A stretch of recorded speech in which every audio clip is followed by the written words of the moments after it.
জেলায় ঢাকার আকাশে ঘটে যাওয়া করেছে তার জন্য আমি নির্বাচনের আগে ভাগে আমাদের রাষ্ট্র পরিচালনার যদি দায়িত্ব আমরা পাই, জনগণ যদি আমাদেরকে ভোট দিয়ে নির্বাচিত করে, সেই কাজগুলো নির্বাচনের আগে আমরা সম্পন্ন করছি, পরিকল্পনার কাজ সম্পন্ন করতে চাই, যাতে প্রথম দিন থেকে যেদিন শপথ নেবে সেই দিন থেকে যাতে আমরা সিদ্ধান্ত দিতে পারি। কোনো অপেক্ষা নেই, এখানে অপেক্ষা করার কোনো সময় নাই, মানুষের ধৈর্য নাই। যেটা বলেছি এটা অনুধাবন করে আমরা প্রতিটি ক্ষেত্রে, বিশেষ করে বাংলাদেশের অর্থনীতির ক্ষেত্রে, অর্থনীতি রাজনীতি হাতে হাত মিলিয়ে চলতে হয় এবং রাজনীতি একা চলতে পারে না।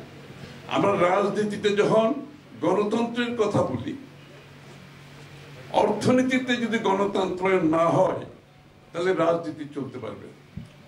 এটা হচ্ছে বিএনপির নতুন ভাবনা। রাজনীতিতে গণতন্ত্রায়ন করার সাথে সাথে অর্থনীতিকে গণতন্ত্রায়ন করতে হবে, অর্থাৎ বাংলাদেশের প্রতিটি মানুষ বাংলাদেশের অর্থনৈতিক কর্মকাণ্ডে অংশগ্রহণ করার পূর্ণাঙ্গ সমান অধিকার থাকতে হবে। কোনো গোষ্ঠী সৃষ্টি করা যাবে না, কোনো বিশেষ সুবিধা দিয়ে পৃষ্ঠপোষকতার মাধ্যমে কোনো অর্থনীতি আগামী দিনে পরিচালিত হবে না। বিএনপির পক্ষ থেকে অর্থনীতি থাকবে সকলের জন্য মুক্ত। শহীদ জিয়া রহমান সাহেবের যে ভাবনা, যে চিন্তা, একদলীয় সরকার চালিত অর্থনীতি থেকে মুক্ত বাজার অর্থনীতির কনসেপ্টই ছিল এটা, যেটা লেভেল প্লেইং ফিল্ড সৃষ্টি হবে, প্রত্যেকটি নাগরিক সমানভাবে অর্থনীতিতে অংশগ্রহণ করতে পারে। সুতরাং আমাদের নতুন যেটা আমরা স্লোগান বলছি, রাজনৈতিক গণতন্ত্রায়নের সাথে সাথে অর্থনৈতিক গণতন্ত্রায়ন নিশ্চিত করতে হবে। জনগণের চাহিদা কি, ব্যবসায়ীদের চাহিদা কি, বিনিয়োগকারীর চাহিদা কি, কৃষকের চাহিদা কি, শ্রমিকের চাহিদা কি, এই জিনিসগুলো আমাদের কাছে পরিষ্কার থাকতে হবে। আমরা যদি এই বিষয়গুলো না জানি ভালোভাবে, ওই ঢাকায় বসে বসে দেশ পরিচালনা, সেই পরিচালনার মাধ্যমে এগুলো সমাধান করা সম্ভব হবে। এই জন্য আমরা আপনাদের কাছে এসেছি। নিশ্চয় কোন রাজনৈতিক দল এটা বিগত দিনে চিন্তা করেন না। রাজনৈতিক দল, সরকার মনে করে আপনারা তাদের কাছে যাবেন, কিন্তু আমরা সিদ্ধান্ত নিয়েছি না, আমরা আপনাদের কাছে আসবো, আপনাদের কাছে আসবো, আপনাদের কথা শুনবো, আপনাদের সমস্যার কথা শুনবো। আমি বলবো না যে আমরা সব সমস্যার কথা শুনে 100% সমস্যার সমাধান হয়ে যাবে না, হবে না, কিন্তু আমরা যদি 60-70-80% সমাধান করতে পারি, সেটাই যথেষ্ট বাংলাদেশের জন্য। আপনাদের এই রংপুর বিভাগের যে সমস্যা, এটা নিয়ে আমার বলার দরকার নেই, সবাই বলেছে যে আপনারা কত পশ্চাৎপদ অবস্থায় আছেন, কোথায় আছেন, রংপুরের সম্ভাবনা কি ছিল, রংপুর আগামী দিনে কোথায় যাবে, সেটা আমরা পরিষ্কার ভাবে আমাদের ধারণার মধ্যে আমরা আনতে চাই। আপনার অর্থনীতিকে একটা নতুন ধারায় আনতে হবে। পুরনো ধারায় অর্থনীতি, যে বিশ্ব বদলে গেছে, বাংলাদেশ কিন্তু সেই পুরনো ধারার অর্থনীতি চলছে।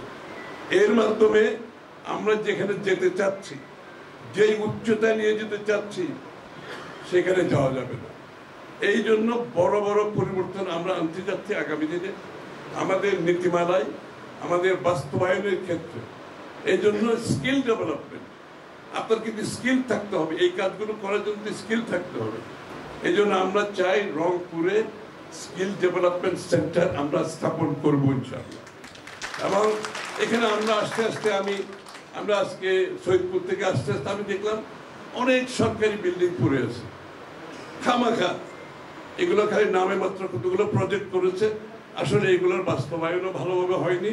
এই বিল্ডিংগুলো খালি খালি পড়ে আছে, অথবা বাস্তবায়ন ব্যবহৃত হলে 10%-20% ব্যবহৃত হচ্ছে, বাকি বিল্ডিংগুলো ইউজলেস পড়ে আছে। আমরা এগুলোকে অনেকগুলোকে কনভার্ট করি, স্কিল সেন্টার ডেভেলপ করব, ছেলেরা মেয়েরা গিয়ে স্কিল সেন্টারে ট্রেন হবে, ট্রেন হয়ে তার বাড়িতে বসে তার এলাকায় বসে কাজ করবে, কোথাও যাওয়ার দরকার হবে না। এই বিষয়গুলো আমরা নিশ্চিত করবো আগামী দিনে ইনশাআল্লাহ। এবং কুক্ষিগত করার জন্য এই যে আপনারা অনেকে বলেছেন ব্যুরোক্রেটিক যে রেড টেপিজম, যে সরকারি কর্মকর্তাদের মাধ্যমে কর্মকাণ্ড করতে গেলে যে সমস্যায় পড়তে হয়। এখানে যারা দোকানদার আছেন আপনারা আমার থেকে ভালো জানেন, রেস্টুরেন্টের জন্য 18টা 19টা পারমিশন লাগে। রেস্টুরেন্টের কেউ আছেন এখানে? কয়টা পারমিশন লাগে আপনার? হ্যাঁ, 17টা পারমিশন লাগে। এটা কোন দেশ হইতে পারে? এত ওভার রেগুলেটেড মানুষ কিভাবে, কেন তার 17টা পারমিশন নিতে হবে? এক জায়গায় যাবে ওখান থেকে পারমিশন হতে হবে, এইভাবেই হতে হবে। মানুষ কোন ব্যবসা বাণিজ্য, আপনি ব্যুরোক্রেসিকে আপনার সেখান থেকে বেরিয়ে আসতে না পারে, কোথাও কেউ কাজ করতে পারবে। আমরা সিদ্ধান্ত নিয়েছি, আমরা সবকিছু সিদ্ধান্ত পারমিশন অনলাইনে নিয়ে যাব। অনলাইন সরকারি কর্মকর্তাদের সাথে ফিজিক্যাল কন্ট্যাক্ট হওয়ার কোনো দরকার নেই। সরকারি অফিসে আপনি গেলে আপনাকে ঘুষ দিতে হবে, আপনাকে হ্যারাসমেন্টের শিকার হতে হবে, বসে থাকতে হবে। আপনারা যাতে সরকারি অফিসে যেতে না হয় সেদিকে আমরা চিন্তা করছি। এআই এর জন্য কেন করা হচ্ছে, এটা প্রশ্ন হচ্ছে। এই কোন রাজনৈতিক দল কেন ব্যবসায়ীদের সাথে বসার একটি পরিকল্পনা নিয়েছে, সিদ্ধান্ত নিয়েছে? বক্তারা বলেছেন শেখ হাসিনা পলায়ন করার পরে বাংলাদেশের মানুষের মনোজগতে একটা বিশাল পরিবর্তন আসছে। মানুষের আকাঙ্ক্ষা আকাশচুম্বী, প্রত্যাশা অনেক বেশি। যারা এই আকাঙ্ক্ষা এই প্রত্যাশা ধারণ করতে পারবে না, সে রাজনৈতিক ব্যক্তিত্ব হোক, সে রাজনৈতিক দল হোক, আগামীর বাংলাদেশে তাদের কোনো ভবিষ্যৎ নাই। এটা আমি পরিষ্কার করে বলে দিতে পারি, কোনো ভবিষ্যৎ নেই। অনেক আকাঙ্ক্ষা, অনেক প্রত্যাশা রাজনীতিবিদদের দলের থেকে মানুষের এই মুহূর্তে কাজ করতে। তাদের ধৈর্যচ্যুতি খুব সহজে হয়ে যাবে, এটা মাথায় রাখতে হবে। বাংলাদেশের মানুষের খুব বেশি ধৈর্য আর নাই। তারা নতুন বাংলাদেশ দেখতে চায়, সত্যিকার অর্থে নতুন বাংলাদেশ, কথার নতুন বাংলাদেশ। আজকের যে আলোচনা সেটি হচ্ছে রাজনীতির সঙ্গে অর্থনীতির সম্পর্কটা সুদৃঢ় করতে হবে। আমরা যারা রাজনীতি করি,